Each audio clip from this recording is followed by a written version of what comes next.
All right, we're back, and we were on section 5.04, designing effective supervision and training. All right, is everyone here? We have 7. Okay, that's good. All right, the next question is, behavior analysts must use blank when it comes to training and supervision.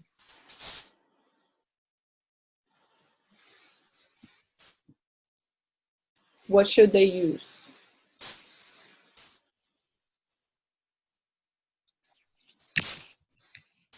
Page 147. Or as tools, or? So it's page 147 to 148. Let's see. Behavioral procedures?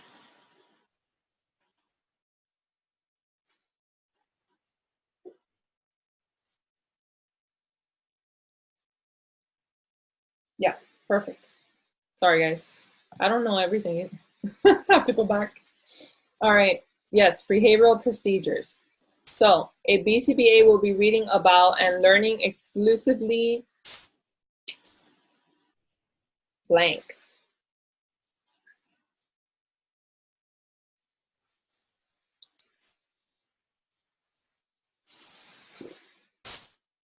Sorry.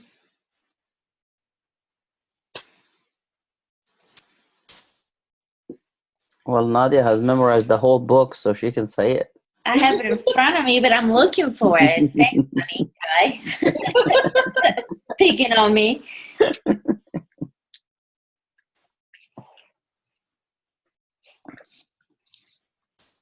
a lot easier when you have the book in front of you. But I can't find it.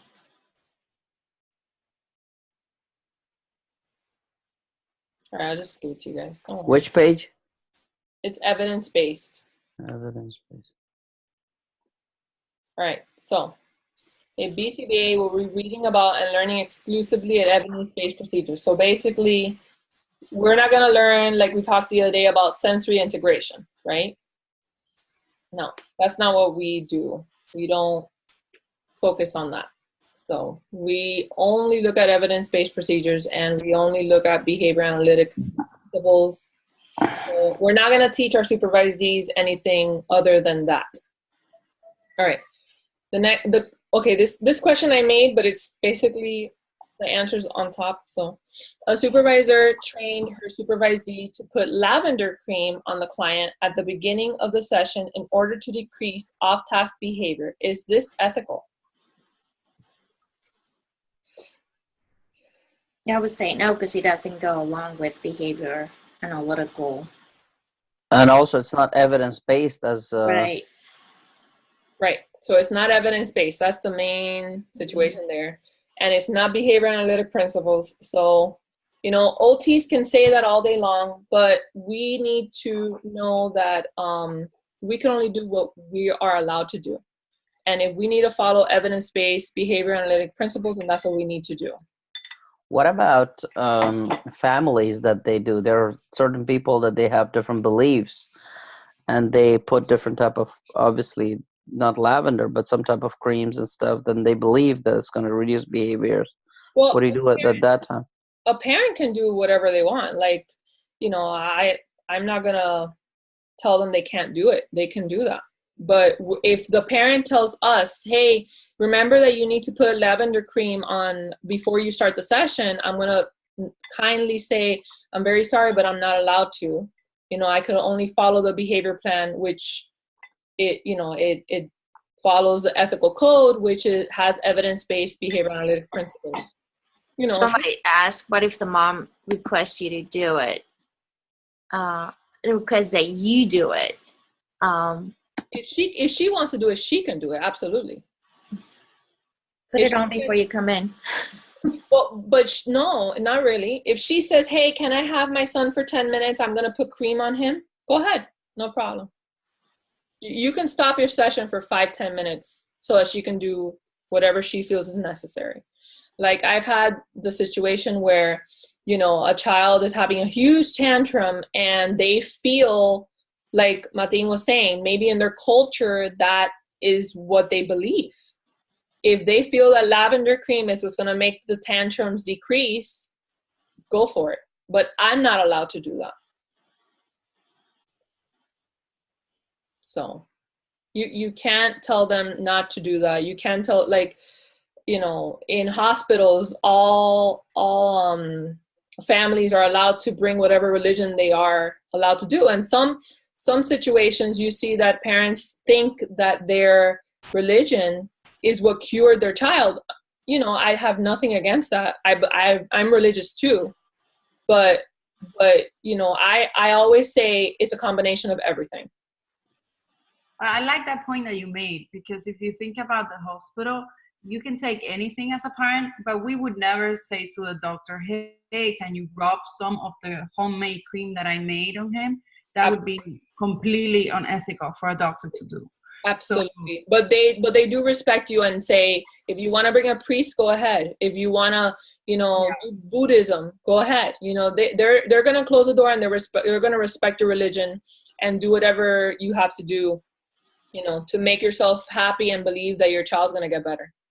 But they're not going to do it themselves. Yeah, I like that example. So if we don't expect doctors to do that, then we should figure out a way to tell parents not to expect those things from us either. Right. Exactly. All right. Does anybody want to add anything on that? No, that was pretty good. Okay. All right. 5.05 is communication of supervision conditions. Source is page 149 on Bailey. Okay, so on page 149, there's a section that says behavior analysts must design feedback and reinforcement systems in a way that blank. Improves supervisee's performance. Wow, Nadia, you're on a roll. I got the page right in front of me, lady. Good job. She's got it all memorized. Yeah, okay. Yeah, I used lavender last night when I was studying. She wishes she could take the book with her and do the test. That would be awesome. The open book always works for me. Yeah. All right. Next one is behavior analysts provide blank and black feedback regarding the performance of a supervisee on an blank. So 3 blanks. Documented timely feedback regarding the performance of the supervisee on an ongoing basis. Ongoing basis. Perfect. So documented is super important, guys. We were talking about that. I don't know if it was yesterday or the day before about consent. You can't, when you give consent, you can't do it verbally. You could give an addition of giving verbal consent, but you have to always write it. So same thing. Paper talks. Paper. Always on paper. And ongoing. You know, it's not the same you give supervision weekly, then you give it once a month. So whatever you do, you know, depending on the supervisee, you have to figure out what they need. And it's always, the minimum is 5%, but if they need more than 5%, then that's what you have to give them.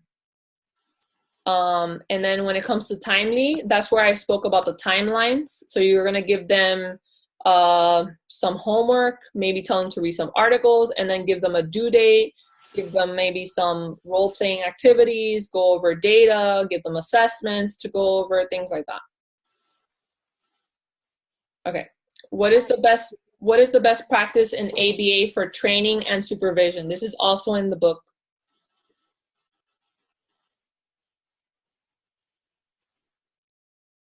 Should I say it?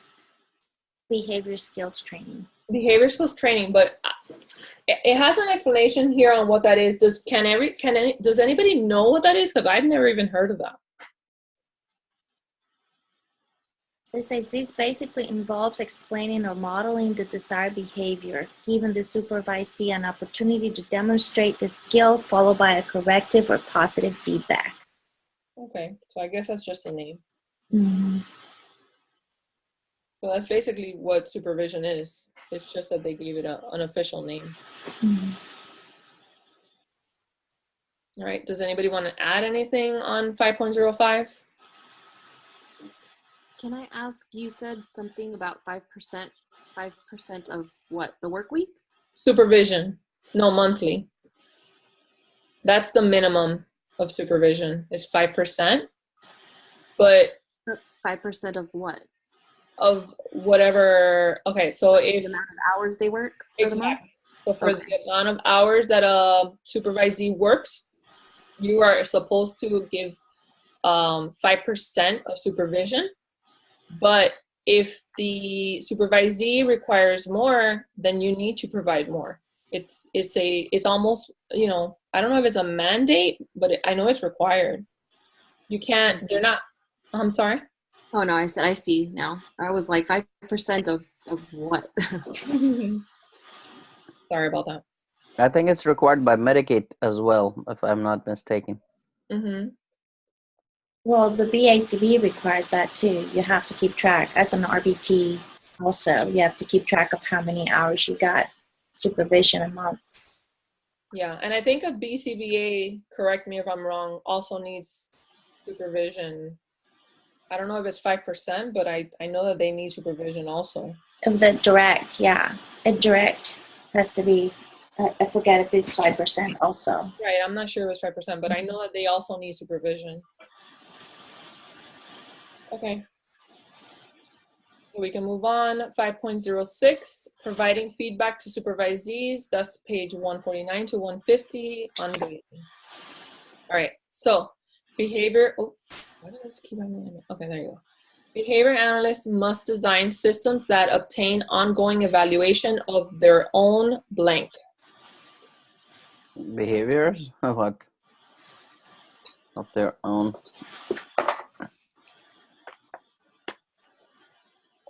Supervision? I'm guessing.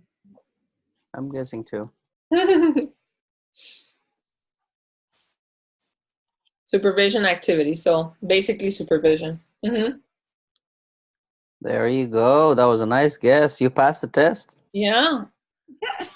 If you're guessing, You're Yenny, feeling generous. You need to grade my test. let me tell you something, guys. Yenny taught me a strategy. Yenny, can you share it, please? Yeah, but we will have to be in front of Well, yeah. test. yeah, we can do that after. Or you stop. maybe tomorrow after your meeting, because wow, every time I don't know an answer to a mock, I use her strategy and I get it right.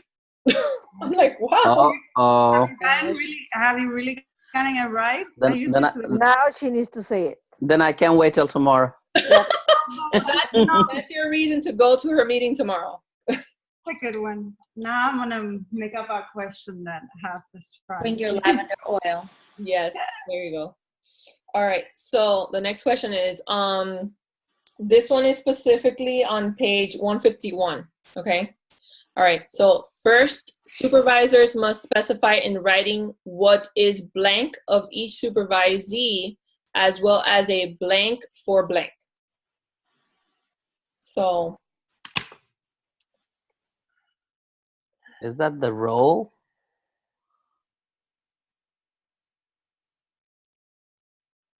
What is expected? Mm-hmm.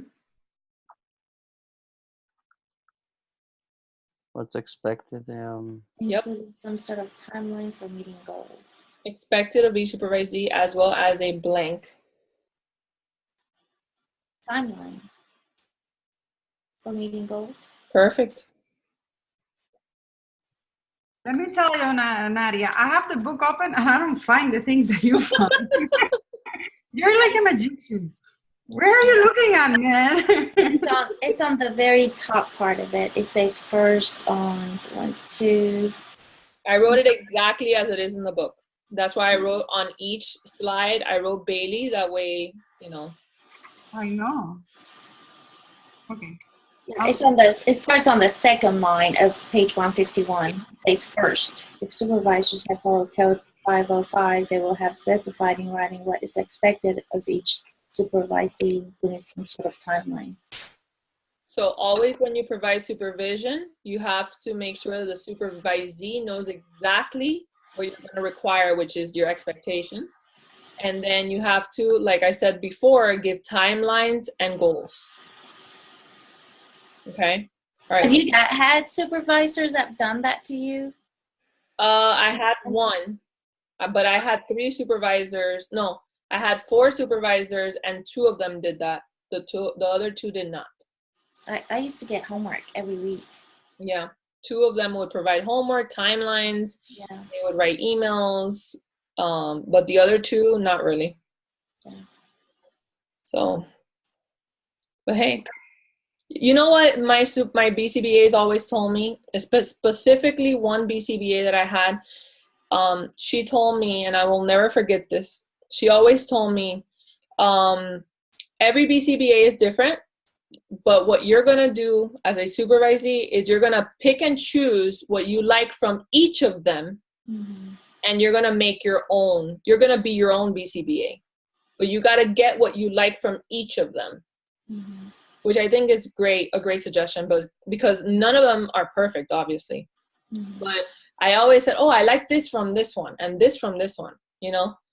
And, you know, I learned from each of them, even though they were like totally different. I'm sorry? That's the good thing about having more than one supervisor. Right. Yeah. Okay. So the next part is second, most supervisors could benefit from occasional feedback from what? Other supervisors. I found it. Another supervisor. Perfect. All right. And then the last one is third. She's gonna find it now. Yes, because she knows where to look. The supervisor should conduct regular evaluations from. Ready, set, go. Rush through it. I found it, but I'm gonna let her say it. No, man. Supervisors should conduct regular evaluations from supervisees. Perfect. You got it. All right, and then right after that, it says, what can they ask? Right after what you guys found. Was my frequency of observation sufficient to meet your needs? Did you feel you benefited from our feedback sessions? So there's lots of questions there. So I basically just wrote, did my supervision meet your needs, etc. So, but on here it says, was my frequency of observation sufficient to meet your needs? Did you feel you're benefited from our feedback sessions?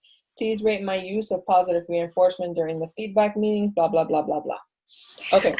I think that's one very important thing, because I think working with many BCBAs, it gives you that exposure, and some of them are much better at giving you feedback every time than others.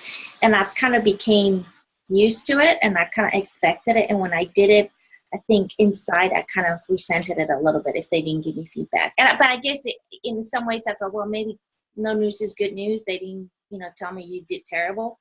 But I always wonder, like, okay, so at least they could have said something nice. So I kind of keep that in mind too when I'm like working with a new RBT and, I had to train or somebody was observing. I try to give them feedback in that regard, because I always thought when I didn't get it, I felt worse than when, of course I felt worse than when I got, and somebody told me you need to change this. I think feedback is very important. Yeah. I was just going to tell you that I know exactly how you feel, because remember I said that I had 2 supervisors, even though they were really good analysts, they were really good with clients, and they were very good with like parent trainings and all that. But as supervisors, they weren't the best. And, I felt like I wasn't learning much, maybe just learning from observing them. That's where I was learning. But, I would ask them every now and then, why aren't you providing feedback? Because I feel that, I need to learn, just tell me what I'm doing wrong. Be honest with me. Tell me. And they're like, oh, but you're doing great. I don't need to tell you anything. You're doing everything fine. But at the end of the day, we need to learn. I feel nobody's perfect. I need to learn something new every day. Like, there's no way I know everything perfectly fine. So I felt kind of, like, I wish that they would have told me more. So keep that in mind when you supervise someone, then, I guess. That's the moral of the story. Yeah. All right. So now we're on the next one, which I didn't do anything. Okay. So it's just 3 of them, guys. So if you guys want to help me out, it's 5.07, which is page 151. Is that? Oh yeah, it is the same. Well, it just says behavior analysts design systems for obtaining ongoing evaluation of their own supervision activities. Oh, that's pretty good. Are you seeing that on page 151? 150 at the bottom, it says behavior analysts design systems for obtaining ongoing evaluation of their own supervision activities. This new code item sets a new standard for supervisors.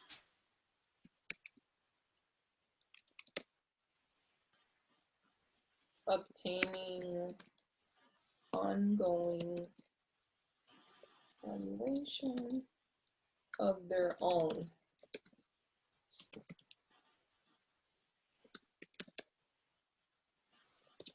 Okay. And it just says 3 approaches appear to be appropriate. First, if supervisors have followed code item 505, they will have specified in writing what is expected of each supervisee, including some sort of timeline for meeting goals. Let me see the second one.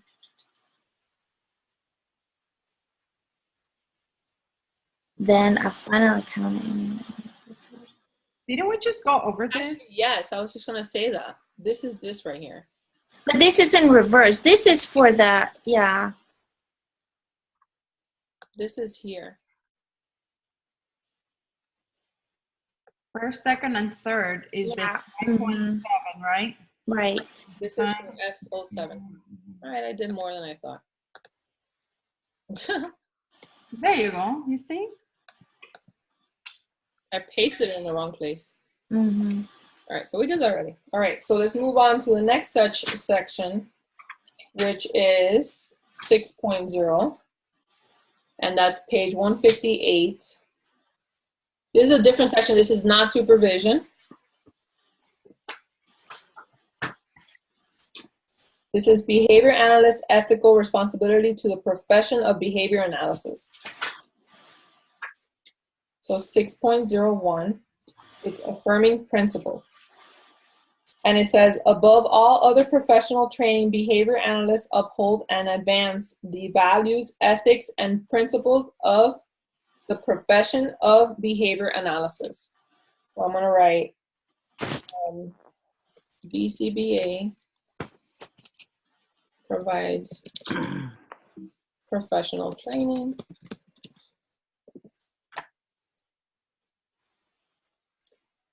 and uphold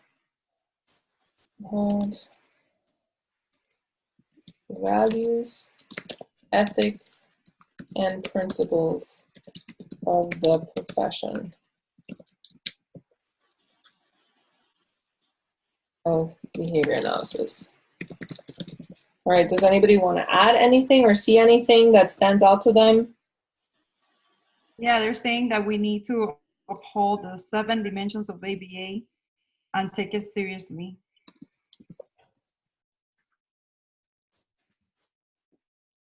It says on B, it says behavior analysts have an obligation to participate in behavior analytic professional and scientific organizations or activities.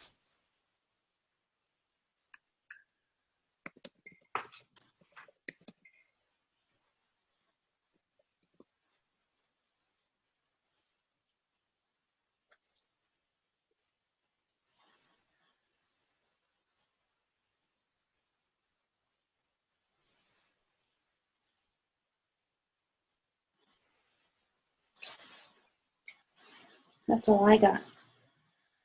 Yeah, that includes reading journals, attending conferences, CEUs, I think. I see a section here that says our primary commitment is to the study of learned behaviors and the use of positive reinforcement strategies to effective change. Which part is that? Is that from A or B? This is A. A, okay. It's page 158. So if it's A, then put it on like below the 7 dimensions because Nadia mentioned B. Okay, I'll move it. Right, Nadia, have professional organizational activities, that's B. Yeah.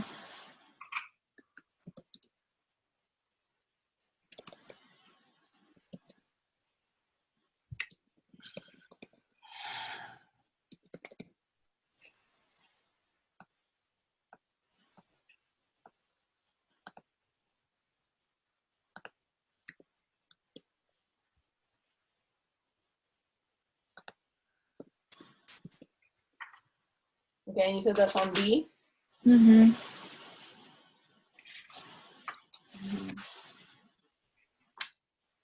It's obligation. So it just basically sees self-improvement as a professional.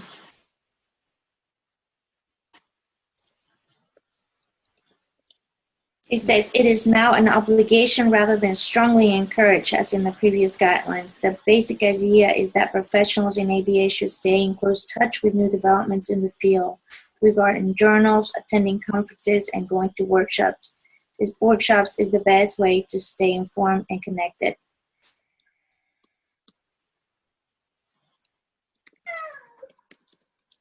But it doesn't say anything there about that, but that's why we have to do CEUs. I know somebody that didn't do her CEUs and she had to retake the test. That's crazy. So it took her a long time. She had to retake the test like 5 different times because obviously her situation changed and, you know, it was difficult for her to study again. But CEUs are no joke. You lose your license. Oh, yeah. You will lose your license, and it's very difficult, like you said, to get it back. Well, she had to do just exactly what we're doing now. Yeah, you have to redo your hours. You have to redo everything. Oh my God. Besides, you know, not Well, having your master's, but in her case, she had a BCBA. She didn't have to redo her hours, but she had to redo the test. The actual, like, retake the test. But she had not taken the test like for 10 years or so. Well, my BCBA told me, like for example, with her situation, she got her BCBA when I think it was like in 2000, when, you know, when a long time ago, when it wasn't even like half what it is now. And yeah, it wasn't that big. No, she says she didn't even take it in a computer. It was like handwritten, you know, a regular bubble in with pencil. And she also said that a friend of hers that lost her BCBA, at that time it was only 4 courses. Now it's 7, right? 6. Or 6, right? Yeah, 6. So she said that she didn't have to redo the 4 courses, but she had to take the other ones that she was missing. Oh my gosh. Yeah. And then back then it wasn't 1,500 hours, it was 1,000 or something like that. You had to do the extra 500. Oh my God. Yeah. My So, stomach hurt just thinking about it. yeah. So, and now with the 5th edition task list, the hours are increasing, and they're also making it more courses as well. So you always have to think, you know, if I were to lose my license, I have to do this all over again. I have to take more courses, take more hours, you know, all of that. And that's not worth it at all. More money. Yeah. Crazy. All right. So Stay on top of the CEUs. yes. Very important. Okay. All right. 6.02 is on page 161 and 163. And It says on the book, behavior analysts promote behavior analysis by making information about it available to the public through presentations, discussions, and other media. For real? I think that's what we're doing right now, guys. Can you believe?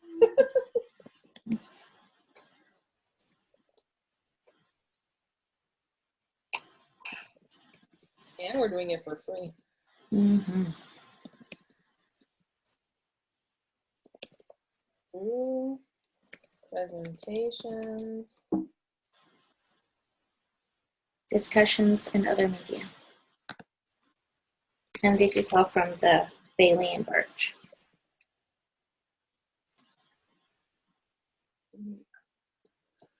All right. The intent of this code is to encourage behavior analysts to translate their work into a form that makes it easily consumable to the public. I'll write that.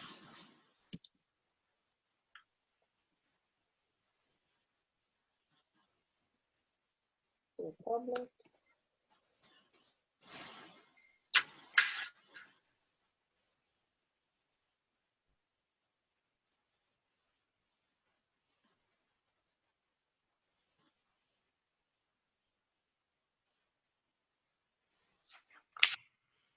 You guys see anything else? Well, the rest is like case scenarios. Yeah. Yeah, I think that's basically the summary of it. We need to present it in a way that the public will understand it, because the actual principles, like what we're talking right now, is really hard for somebody to listen to it. My sister, I'm trying to teach her, like I bought her a book for simple for parents, and she's like, oh, I'm gonna go into your channel and watch it. I'm like, you can, but I don't think you're gonna understand it, because the language that we use is not the language that they can, understand with their kids. So, vocabulary.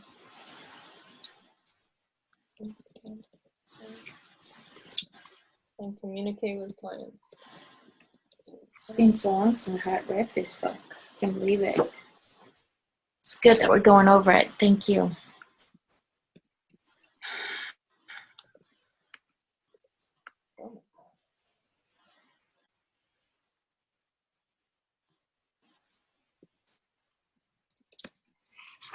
All right.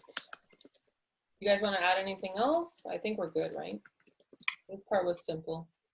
Do you think we need to memorize, or at least be familiarized with the codes that also I think most people have told me that the ethics part is going to be embedded in some of the questions. Not so much they're going to ask you the numbers. I mean, you have to read through it, obviously, to make sure that you understand it, and that no, it's there or not there. But I don't think they're going to ask you, is it on, what part of the code is it? As in a number. I'm more talking about, like there it says RBT, the ones that are referring, they're for the RBTs, and the ones that are not for the RBTs. The way it works is that if it's for RBT, it is for all BCBA, everything that's covered for it, whether it's RBT, unless you're testing only for RBT. Yeah. No, yeah, I know. I'm just saying, like, for example, if they give you a question about something, oh, is this only for RBTs or only for BCBAs? Because I'm trying to memorize that part. With 6.01, where it says RBT, what Nadia was trying to say is that that's for everyone, including an RBT. Mm-hmm. Okay. It's not just for an RBT. I know. Oh. That, I guess I'm referring to the ones that don't have RBT on it, that they might ask us, is this one for RBT or not?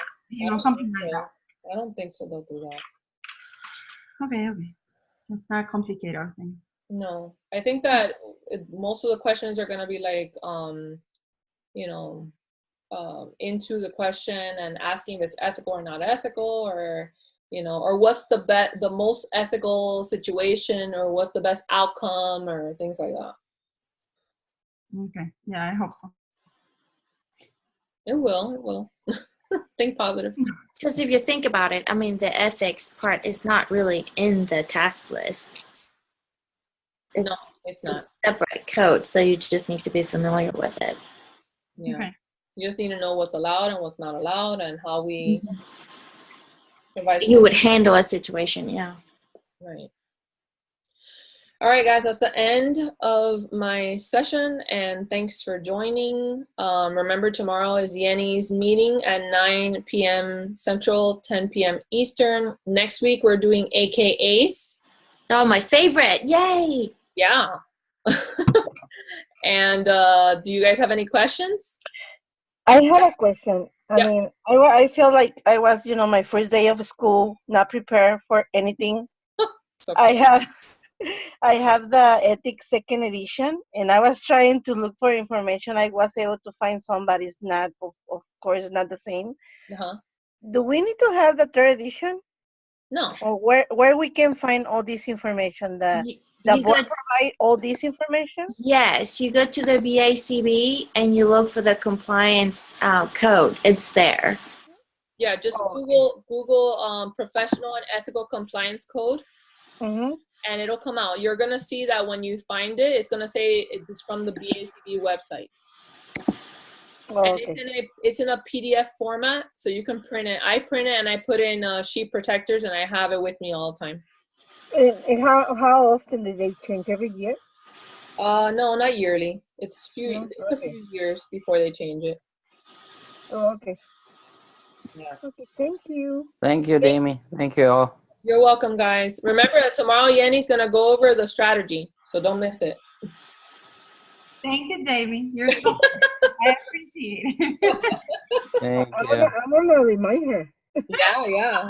It's really good, I'm telling you. I got 100% on a mock, on Daphne's mock.